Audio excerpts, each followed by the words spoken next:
In this class, let's discuss more about epithelium or epithelial tissue. There are 4 types of tissues in the body, and we are discussing about the epithelial tissue. And epithelial tissue is classified into two.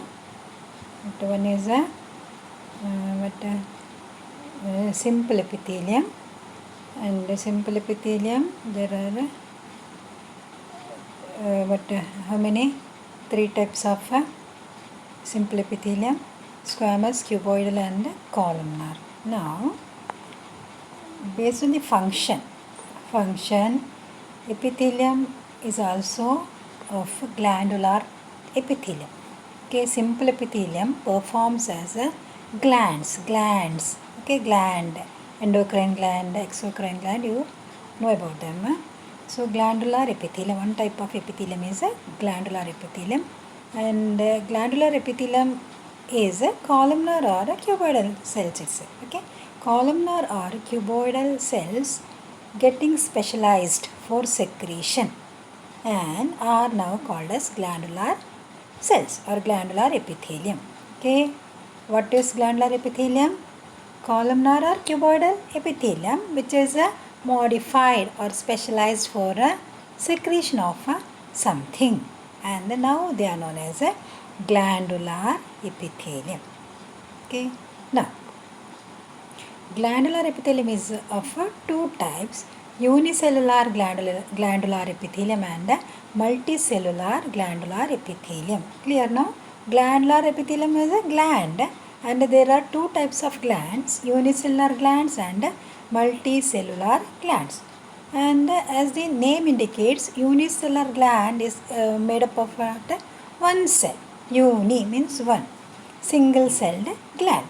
Okay, in unicellular glandular epithelium, how many cells are there? Only one cell. So it consists of unicellular isolated glandular cells. That means only one cell is present in the glandular epithelium. And example is a goblet cell. Example for unicellular glandular epithelium is a goblet cell, cells of alimentary canal. Alimentary canal means digestive system. So digestive system consists of certain glands known as goblet cells, which are unicellular glands. Okay, and the function of goblet cells is to secrete mucus. Function of glandular epithelium is to secrete mucus.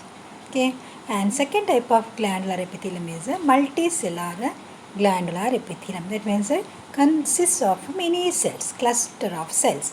Example, salivary gland. Salivary gland is example for multicellular glandular epithelium. Look at the figure. Okay, unicellular gland and multicellular gland. Clear now? Now, based on the presence or absence of ducts, glands are of two types. There are two types of glands based on the presence or absence of ducts. One is exocrine gland and another one is endocrine glands. Okay, what is the basis of this classification? Presence or absence of ducts. Okay, duct means a vessel. So two types of glands, exocrine and endocrine glands. Then what is exocrine gland? Exocrine gland is the gland with the duct.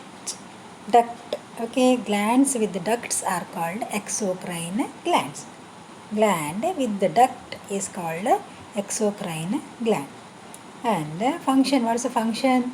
Function is to secrete mucus, saliva, earwax, oil, milk, digestive enzymes and other cell products. Okay, so examples for exocrine glands are mucus secreting glands, then salivary glands, earwax producing secreting glands, then oil, milk, digestive enzymes secreting glands. Okay, and these products are released through ducts or tubes. These products, the products released by exocrine glands are carried or transported through ducts or tubes. Clear now? Exocrine glands. Now, endocrine glands are ductless glands. That means without duct, no duct. ductless glands, and these are known as endocrine glands. And what is the secretion of endocrine gland? The secretions of endocrine glands are called hormones. You know about hormones, pituitary hormones and adrenal hormones, everything you know. So the glands which secrete hormones are endocrine glands. And what is the speciality? No ducts. And these hormones directly enter the blood, and the blood carries them to the target organ. Okay, no duct in this, so the hormones are directly released into the blood. Clear, I think. Okay, I stop here. Next class, next topic is in the next class. Okay.